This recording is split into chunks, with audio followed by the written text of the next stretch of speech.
Coming live from Athens, Georgia, USA is our guest this evening. Welcome to this very special edition of the KJ Masterclass Live, the show which ensures that you profit from your time spent here with experts, either through their industry insights, information, or simply learning from them. And today we have Nathan Stuck, founder and CEO of Profitable Purpose Consulting. Welcome to the show, Nathan. Thank you, AJ. I appreciate it, and excited to be here. Thank you. Thank you. So we'll be talking about how you can find a career with purpose in today's time. So firstly, Nathan, today's times are difficult. Post-COVID and between COVID, a lot of people lost their jobs. And many people became a part of the great resignation because they did not find a purpose in what they were doing. So, firstly, in today's time, it's a very difficult job to have a career. First, to have a job, then to have a career, and you are talking of career with purpose. So, let's try and understand and learn from you how we can get a career with purpose. What is a career with purpose? If you can start from there. I think a career with purpose is anything where you don't hate Mondays. I mean, like it's they whatever you want to call it, the Sunday dreads, all these terms we have for, like, you get that feeling in the pit of your stomach at like 12 o'clock on Sunday afternoon, and you're like, man, I have to go back on Monday. I think that's really what a career with purpose to me is it giving you something that fills you up, that gets you excited. Do you enjoy your work? Do you enjoy what you do? Do you enjoy the team? Do you enjoy your boss? Do you enjoy the clients? I mean, it doesn't necessarily have to be that you're, saving the world. I think it just comes down to does it fill you? Does it bring you joy? Does it bring you, I mean, we have to do 45 years of work. So the thought of doing something that just makes you unhappy, is terrifying. And I think, the big thing is just making sure that you're working towards that your entire career, that you're at least, if you're not there yet, that you're working towards that goal. So why is it, Nathan, that today people are trying to find a purpose? Was it earlier on, or is it more in today's time? And if yes, because my understanding is that the amount of stress that is rising in workplaces and the amount of therapists getting into trying to solve those problems at workplaces shows that something is not quite right. That's not how workplaces were thought to be. They were supposed to be happy places where people were supposed to give their best for their companies. So how did the tide turn this way? I guess you will be able to understand, help us understand this, because you are seeing it from very close quarters. Yeah, I think the last 2 years had a lot to do with it. I think it made people reevaluate life and the importance of things and the importance of family and the importance of being happy. I think that the shift, and I think it was coming. I think the last 2 years just kind of pushed it. So, because, everybody talks about the great resignation and what is it? And how can you, and I'm like, you go back to the days, everybody in America talks about the good old days. And, I think about like my grandpa, and he worked at the same company for 40, 50 years, and then you basically like die on the job and they give you a watch when you leave. And everybody's like, well, that's over. That's never coming back. And I'm like, I don't know that necessarily has to be over. I don't think people enjoy job hopping. I think that we've made jobs to the point where we get as much out of an employee as we possibly can, and then we burn them out and they move on, and then someplace else is nice to them for a couple of years and kind of gets as much as they can out of that employee, and then they move on. And it's like that's the only way to build a career. And I don't think that that's necessarily going away, but I think that what's coming back is that sense of like, we can create workplaces and jobs and roles that provide purpose, that provide meaning, that provide meaningful pay, that provide work-life balance, that provide the benefits that entice people to stay and build a career with that company and not necessarily look to leave after 3 to 5 years. So I don't necessarily think that like this generation's any more jumpier or wants to, needs their career to happen quicker. I think we've just kind of gotten away from treating employees well. And that, I mean, that shift, we can go back to the 80s. We can go back to Milton Friedman's shareholder doctrine. We can go back to so many different things that I think led us to looking at employees as numbers instead of people. So, who is the problem here? Is it the employees or is it the companies? How is it working? Because at the end of the day, when you talk of employees, then almost everybody is an employee, including a CEO most of the time. So, don't they get it that if you are not treating employees well, then it could also include you, maybe not today, but tomorrow. So, where is the disconnect? Why are we at the place that we are today? Who is responsible for it? I think it was the shift in capitalism from, and you go again touching on Milton Friedman and shareholder primacy and this returns over everything and shareholders over everything, and and making good money over time turned into quarter one, quarter two, quarter three, quarter four. And if to hit your quarter four numbers means you have to lay somebody off, then we lay people off. And so I think they killed employee loyalty because they assumed that like the other employees there didn't notice that half a department just boxed up their office and it got escorted out of the building. So I think over time it's just been, but you think about it, like who was writing all those business books? And everybody, my God, Jack Welch from General Electric is looked at as some like brilliant mind of business. And you look at like GE, like never really long-term success. It wasn't that great. It was great in the interim while he was there for the shareholders. But as far as thinking long term about where that business was going, it wasn't exactly um, a case study in long term growth and profitability and stability. So I think you get into some of the what we hailed as great business practices, and then I think now what you're seeing is the Great Resignation, the Great Awakening, whatever. Is people going like, yeah, but why? And I mean, even the whole concept of like, if you work hard enough, you can be the CEO. You said it. I mean, how many CEOs are there at, any given company, especially your bigger companies? There's 20, 30,000 employees. How hard do you have to work to get to CEO? I mean, at the end of the day, we need everybody at that company. We need the truck driver. We need the custodial staff. We need the cafeteria worker. We need all those people serving their role in the organization. And I don't think that makes them any less important. And I understand that they're not going to get paid CEO money, but it doesn't mean we have to take advantage of their time. So I think people love to put the blame on employees, but it's like what we do it with every generation too. I'm an old, well, an upper cusp millennial. I'm a 39-year-old millennial. So my cutoff is, I think I'm like 3 years below the cutoff of Gen X. But anyway, like when millennials were coming up, it was like, oh, millennials are entitled. Oh, they're lazy. They don't want to work. And then Gen Z showed up and we're like, oh, Gen Z. Oh, they're entitled.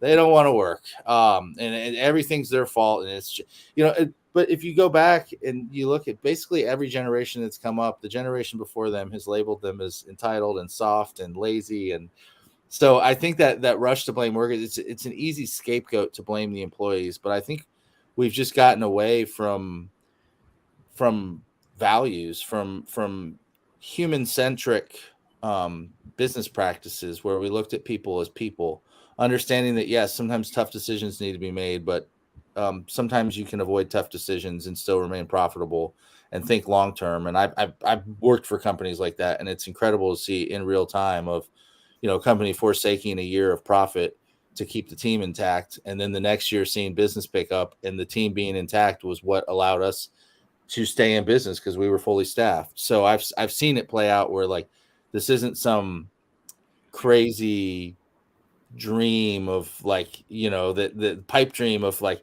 that would never work in practice. I've seen it work in practice. It does work in practice. And I think the companies who think like this are the ones that are going to survive long term, because they're the ones where Gen Z, if they're doing one thing, Gen Z is disrupting this, and they don't want just because you had a terrible job to start your career in 1987 doesn't mean that Gen Z is going to put up with it. Doesn't mean, and now that Gen Z's kind of spoken up, millennials have kind of found their voice. And it's like, just because you went through something terrible and the job was bad and your boss was mean and you worked 80 hours doesn't mean that anybody else wants to do that. Just because you did it doesn't make it right. So we're sorry that you had to do it, but we're not going to do it. And just because you had to do it doesn't mean now that you're in a position of leadership that you have to manage in that manner. So yeah, I think we just kind of lost our way as companies, as thought leaders, as business leaders of what it looks like. And we just kind of went with, this is the way we've always done it. But we haven't always done it this way. We just haven't in our modern, in our working history. I think we've done it this way. So if we have lost our way, who will show us the way then? Whew, Gen Z, I think, is doing a great job right now. Again, I point to them all the time, and sometimes I have to temper their enthusiasm because if they had their way, they'd burn it all to the ground. So sometimes I'm like, hey, you have to do the work to make it better. But We have to, for yeah, everything in society, we have to be willing to do the work. But honestly, one of the things that I'm involved a lot with is the B Corporation movement, and I think we're almost at 6,000 B Corps in something like over 80 countries and like 100 and something industries. But certified B corporations that are putting their values or their money where their mouth is, and their values where they're making their actions meet their words. And I think that's important, because right now everybody's claiming to be a great company. Everybody's claiming to care about the environment. Everybody's claiming to care about their people and that they're human centric. And everybody's claiming that they care about diversity and inclusion and, equal treatment, equal opportunity. And at the end of the day, like, not everybody is. I mean, I think it signifies that the market has shifted and that marketing departments know that they have to present their company that way to sell their product and to be attractive to potential employees. But I don't think that a lot of companies are doing it because they necessarily want to, or they see the business value in it. So I think it's the B corporations, and you're seeing bigger companies around the world. Danone, that makes yogurt and milk. Like, they're now Danone North America, and they're doing all their subsidiaries. They're certifying. Nespresso just certified. So you're starting to see bigger and bigger companies actually go through that outside assessment, go through the verification, open their books, expose their warts, expose everything, and aim to achieve that certification that I think sets your business apart. And I think the more companies that do that, and the more mainstream that movement becomes, the more jobs there are. The more that, I mean, people I get reached out to all the time, like, how do I find a job at a B Corp? How do I find a job at a B Corp? Who do you know at a B Corp? And I think the more we promote that, and the more mainstream it becomes, the more you'll see that movement start to take off. Because I really think that, yeah, I think that this generation of shareholder over everything, and just the way to run a bit, it's not sustainable. It isn't for the environment. It isn't for our people. It isn't for resources. It isn't for our communities. So I think you're seeing that shift, and I think B Corps are leading the way. okay, okay. So if you look at the generation X, Y, Z, whatever you can be hopeful of, but they are also becoming a part of the same employee system, and that system is troubling them, and they are troubling them to such an extent that they are struggling to find a purpose. And that is why you again see the great resignation. Is it a temporary phenomenon that there will be a tussle for some time, and then the young generation will take over? They will be the winners, and they will cast the new world in the way they want to do it. Do you see it that way, or the people who are looking for profits of quarter after quarter after quarter will send them to the therapist? So many of them. I think.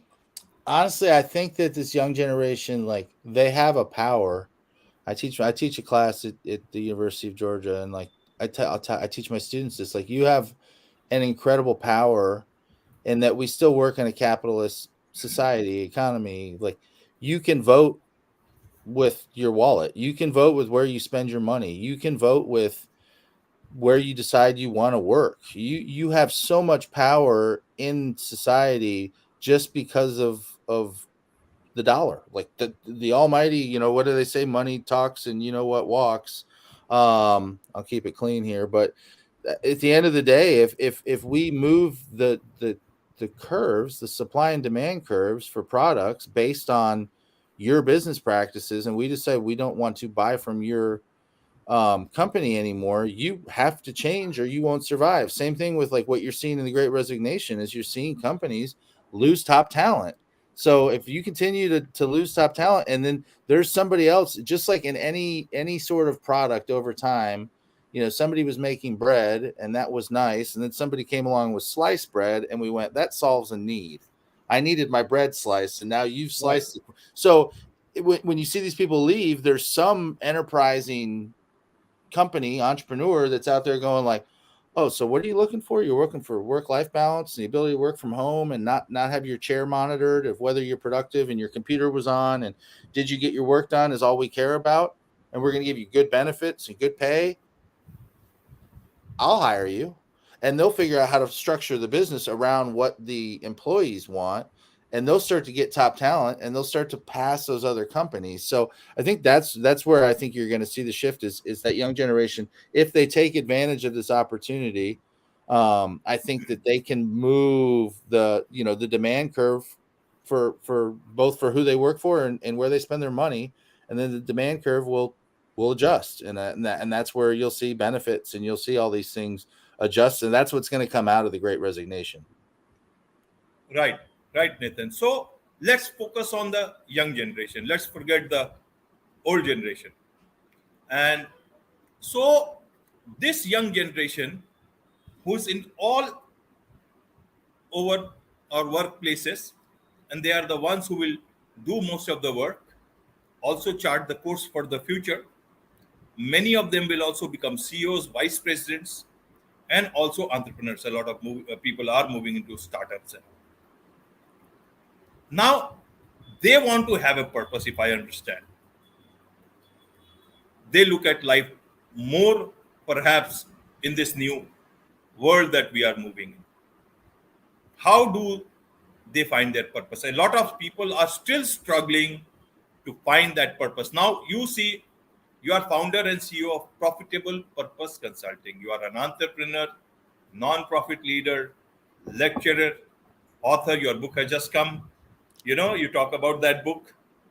You are a podcast host. You are a speaker. And in addition to all this, you are also the director of culture, corporate culture, and strategic impact at Ad Victoriam Solutions. So many things. Who better than to give solutions to the questions that I asked? And so many people are looking for this stuff called purpose. So, how do they find their purpose? How do they know what their purpose is? Is it about the purpose of finding the right job, high paying job, or is it about the purpose of life, self actualization? How do you see? I'm asking several questions Yeah. at the same time so that you can answer them at your pace. I'm just listening. Yeah, I think the big thing for me is I think we still have to be realistic that like that first job you get out of university, like you're not going to instantly be in the C-suite. That is one thing that like it's not a Gen Z thing. It wasn't a millennial thing. It's every generation. You get in when you're 23, 24. You go, oh my god, I could run this company so much better. You don't know what you don't know.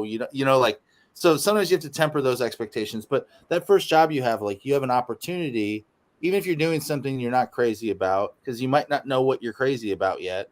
I dispatched trucks. I told truck drivers where to go. So, and told them where to get gas, where to go get diesel and where to get fuel. And it was like, so But I think about some of the jobs I had. I also rented cars for enterprise, and like I've had all those jobs at the beginning where like, okay, there wasn't a lot of purpose, but there was a lot of opportunity to learn. There was a lot of opportunity to take in lessons, and a lot of those big companies, like Enterprise, was a great company, and they taught me how to manage numbers. And even trucking, I didn't necessarily love the industry. It's high stress, but it taught me how to manage people. It taught me how to, I was 22, 23, managing people in their 60s. So it gave me that experience. Like if you're going through that early part of your career and you're remembering to invest in yourself and to work hard and develop all kinds of skills, whatever job you're at, be the best at it you can be. I think that's where the magic starts to happen, because the more of that you do, the more valuable you become to the marketplace, because you have skills. And I understand I might not be great. I thought I was good at operations until I took an MBA level operations course and I realized it's calculus.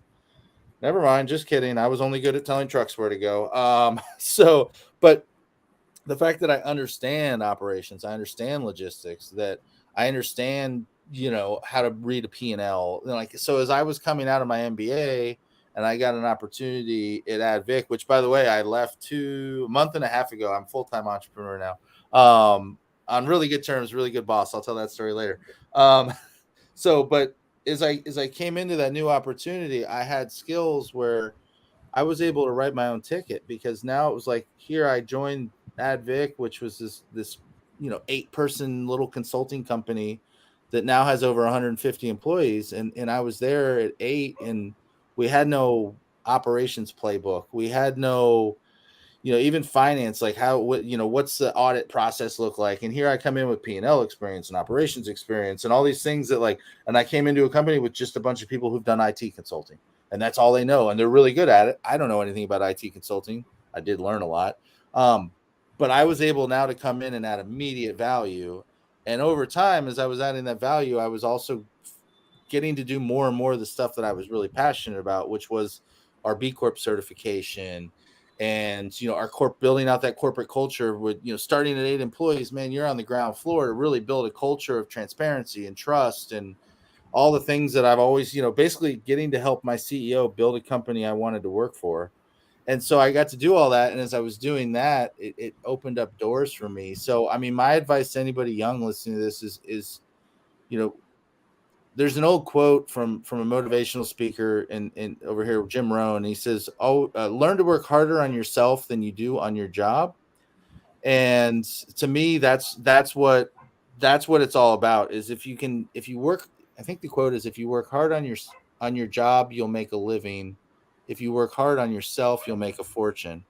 And I don't think it's necessarily a monetary fortune. It's a fortune of joy and purpose, and in getting the most out of life, getting the most out of your career. But yeah, those early years can be difficult. They can be hard. So like, keep your head down. Like, if you have a goal, just know what you're working towards and how to work towards it. And don't be that person that wakes up at age 40 and did nothing and then is surprised that they're in the same dead end job and they hate it and Sundays suck, and I don't even want to get out of bed tomorrow. I have to go to that job again. But you look back at the last 20 years of your life and you've developed no skills.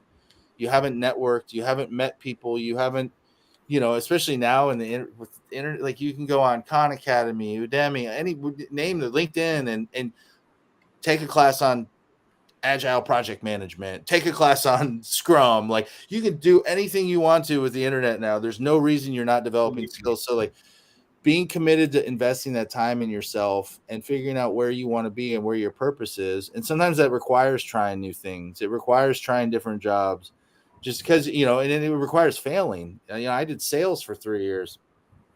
I'm not a salesperson, but guess what? I'm an entrepreneur now. Guess who's selling? So some of those skills come back into play. But accepting that failure. I did outside sales for 3 years, and when you talk to CEOs and CEO, most of them have done sales. Like, the fact that you at least were willing to put yourself out there, where there's a high probability you'll fail at sales. It is a hard job. It was probably the hardest job I ever had, and the fact that you're willing to put yourself out there and fail and learn from those failures. But I think about all the lessons I got, all the CEOs and CFOs I sat down across from trying to sell, but I learned about their business, I learned about their industry.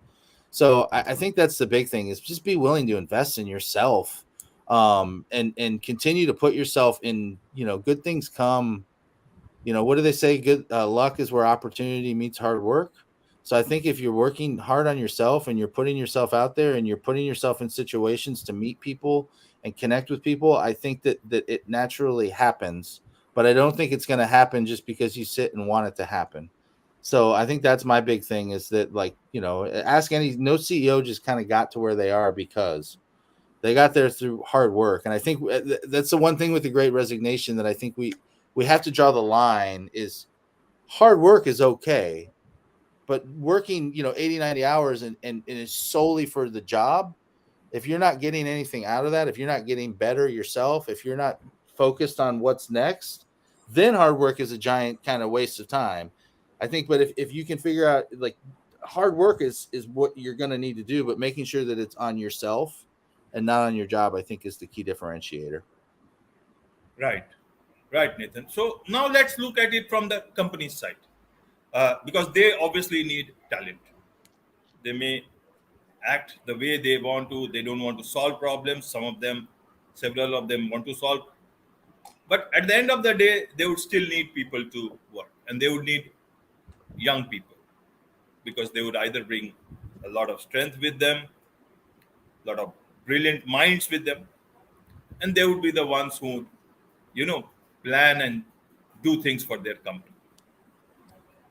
Now, the problem is that if these people find their purpose, then you are not going to find them. So, what should the companies do to find them, to find the right people, to attract the right people from the young generation? How do they do that? Um, I think a big thing is building a culture of trust and transparency and follow through on what you're actually, because I always say that, like, the first thing, because that's what we do at Profitable Purpose. We help companies certify as B Corps, but we also do a lot of mission, vision, values, culture gap analysis, things like that. So I think understanding, like, what you as the CEO or the C-suite or whatever executive team, what you think your company is or what you set out to be, and then what is the actual lived experience of your employees. Because I think there's nothing worse than when you run, a recruiting ad or a commercial, and your employees see it and go like, that's not my lived experience. I think you foster resentment. And nowadays, I mean, you have Glassdoor, you have LinkedIn, you have all these places for employees to leave reviews. And yes, some of them are just disgruntled employees that, Right, right, but for the most part, like, people talk. And if you're smart and you're applying for jobs, you go on LinkedIn and you find people that work there and you reach out and you get a sense of the culture. And even if somebody's trying to paint a rosy picture, I think you're going to get through, like, what is the actual, like, is it as great as I've been sold by the recruiting team, or is it something completely different? So I think for companies to find these people, I think it's being authentic. It's being authentic. It's being true to your values. It's holding yourself accountable.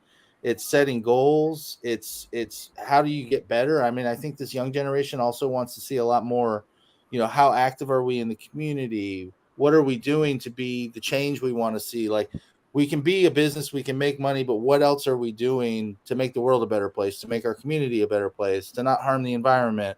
And I think these things matter. And if you pay them lip service, especially with Gen Z, if you pay them lip service, like, they know, they, like, you're greenwashing, it's not going to work. Like, they see right through it and they'll call you out for it. So I think that's the important part for businesses. And honestly, at this point is when companies ask me, and it's funny because more and more I'm hearing this more and more in the B Corp space. When I asked the CEO, like, why are you certifying? And, they said, we're already doing all the things. We're already doing the community involvement. We have the solar panels. We're recycling all of our water. Like, we're doing the things, but we need that standard. Like, we need that seal of approval, that B Corp logo on the website, because if we're going to recruit the next generation, we have to be able to verify what we're doing, because everybody's at least claiming to do it. So they I think that's an important step for companies to look at too. Is like how do we communicate that we are really sincere with what we're doing? This isn't just an act, and it isn't just something we're doing to get you to come work for us, and then you get there and it's something different. Right, right, Nathan. You talk about B Corp certification. Can you help us understand what exactly is, and that it can help, it can make everybody better?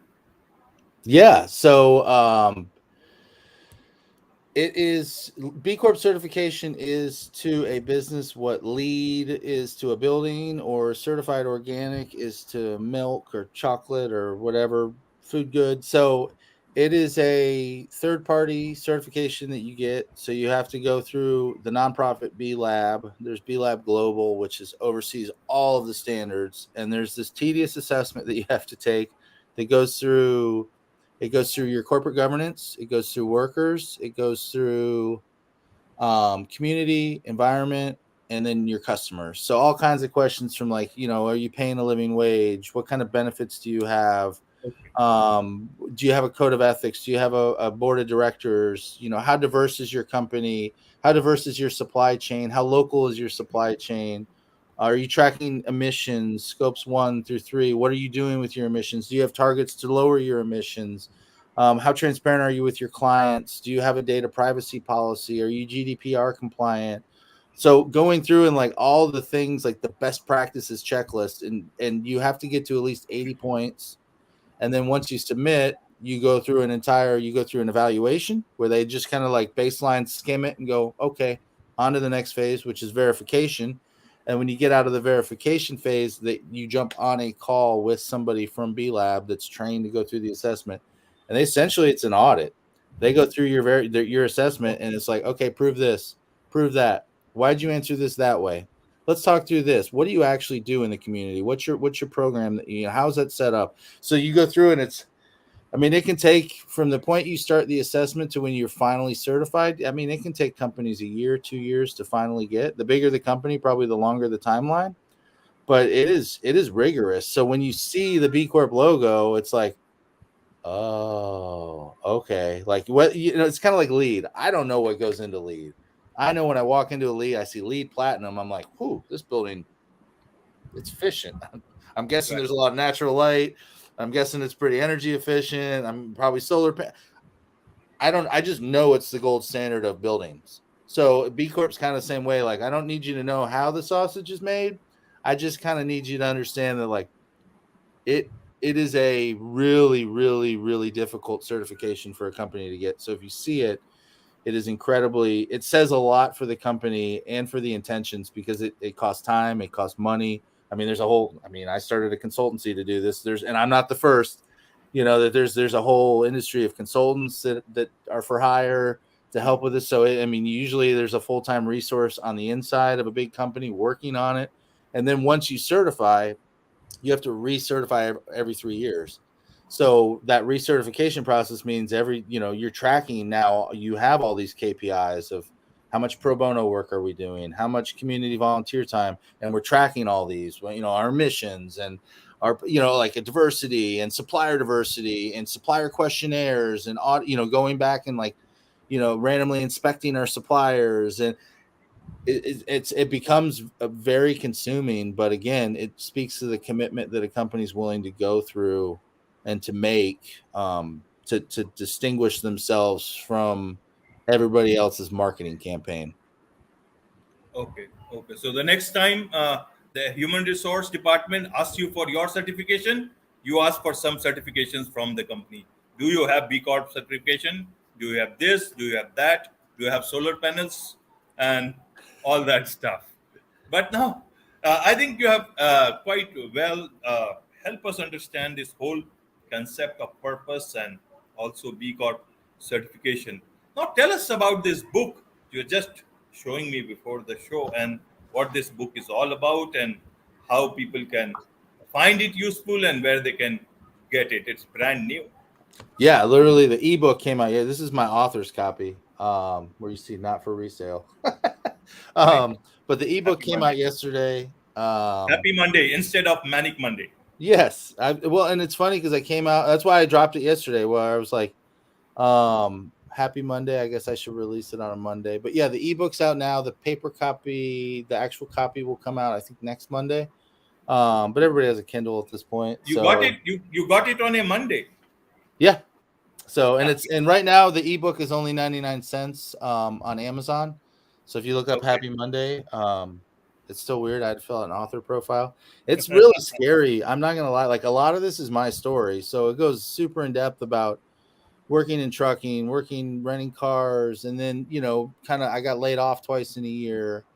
And but it comes back to that premise of like always working towards what I wanted, and then just sharing the tips that I guess I picked up along the way, like trusting your gut, when to walk away from a bad job, when to how to just networking best practices, like how do you find the people, like how do you find a job that might not be listed. So going through kind of my career and sharing some of the failures and sharing some of the successes, but a lot of failures. And I drove an Uber and I bartended, and I went back to school. And it was a terrifying process, knowing that people now, and I share my story freely on podcasts, but now it's like in a book. So but yeah, it's designed to help, I think, anybody from students to young professionals, of just people just kind of like adrift. And I found myself kind of adrift towards the end of my 20s of like, what am I doing? Like, what happened to that dream job? When I was in school and I wrote the paper about being this important international businessman, and this is what I was going to do, and all of a sudden you're like, none of that's come true. And like having to kind of reset and figure out, like, what am I working towards? How do I work towards it?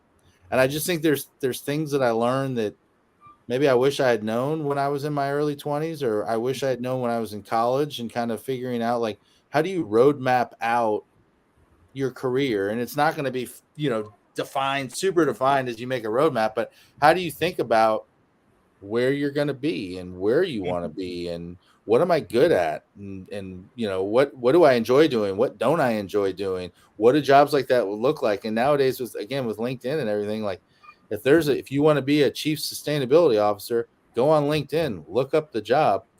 Somebody's hiring for one, and if you're not qualified, look at what qualifications do they want, what skills do they require, what do you need, and now how can I go develop those skills? How do I put myself in a position where 10 years from now I'm qualified for a chief sustainability officer job? I think too many people look at that job and go, man, I'd love to do that job. And then 10 years from now they wake up and they go, man, I'd still love to do that job, and I haven't developed any of the skills or anything. So it's just some tips and tricks and ways to think a little bit outside the box. I joke with I teach in the same program I got my MBA. And I joke with the folks in the career center that I'm like, this book is for the people like me who get here and you don't know how to help them. You don't know. You're like, you don't want to go work for Delta or UPS or Home Depot or any of the companies that we have, like that. So people like me are showing up in MBA programs, and this is what they're looking to do.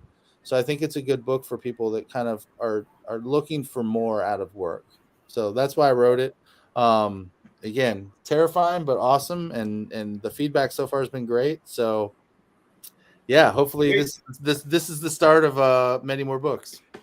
Great, great. Lots of learning, and I'm quite impressed with all those experience of yours. And you started from where, and you are now handling a couple of companies. And I don't know what is left. You are a lot of things: entrepreneur, non-profit leader, lecturer, author, and you at every step of the way you have tried to learn and gain knowledge that was required for not only the present but also for the future.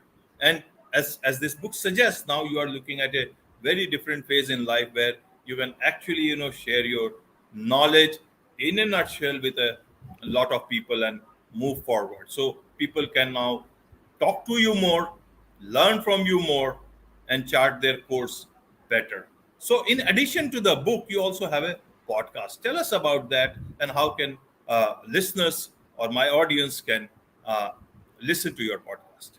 Yeah, so it's Be the Change Georgia. It was originally focused on just the B Corp community in the state of Georgia, but it's moved beyond, and now it's more ecosystem focused. So everybody from impact investors to nonprofit leaders, to people in the diversity, equity, and inclusion space, of just bringing like thought leaders onto the show and kind of and also getting inside their head a little bit. I enjoy asking them like, tell us about you, tell us about your story, tell us about what do you wish people understood more about your job. So I don't know that I naturally pivoted, but I think I have a little bit to kind of a more holistic kind of career, but also impact focused podcast. So it's on all the major podcast platforms. If you put in "Be the Change Georgia," you'll find it. It's on Apple and Spotify and all that good stuff. Right. And how do people connect with you if they want to, you know? LinkedIn's the way to go. That's the only one I use. I had to quit Facebook because I got sick of arguing politics and football and soccer and everything in between. Like, why am I arguing with strangers? So linkedin.com, and then it's /Nathan A. Stuck. Right. Right, And Nathan. please do. I always say that at the end of every conversation. I'm like, man, be intentional, like network, get out there, like connect. If somebody says connect with me, connect with them. I think about all the, even for me, like I'll sit there when I'm on, virtual meetings or whatever, and I literally write down everybody's name that I'm in the breakout room with or whatever. And then I like, as soon as that call's over, I'm on LinkedIn connecting with all of them, especially if somebody piqued my interest or I say, hey, can I get, I'd love to learn more of what you said about that, whatever thing that we were talking about. Would you have 15 minutes next week, to jump on a quick call? And I just like to kind of ask you a couple follow-up questions. And 99% of the time, they're going to say yes. And it's funny because that used to be me making the ask, and now it's people making the ask of me. But most of the time, especially in the social impact, social entrepreneur, purpose-driven space, like people are going to say yes because somebody helped us get to where we're going. So if we can help you get to where you're going, we're very happy to be that helping hand, helping ear, helping mentor, or whatever. Absolutely, absolutely. Because a lot of people make their experiences in life from the first people they meet, if it's work life. Like I met a lot of very, very good people, very talented people in my journalism career, and that shaped my understanding of people, understanding of career, and understanding of human mind also. That the world, even if it was not sometimes very good later on, I always knew that there were very good people at the beginning. So the world is certainly full of a lot of good people. It's just that you need to find them. So I'm sure a lot of people will find you and learn from you and get mentored by you. And I don't know how many people get in touch, but that's for them. I will certainly be in touch with you. It will be a pleasure to do that. So thank you very much, Nathan, for your time on this show, and we'll be in touch. With Thank you, this, AJ. Thanks for having me on. thank you. With this, it's a wrap on this very special edition of the KJ Masterclass Live. Thank you.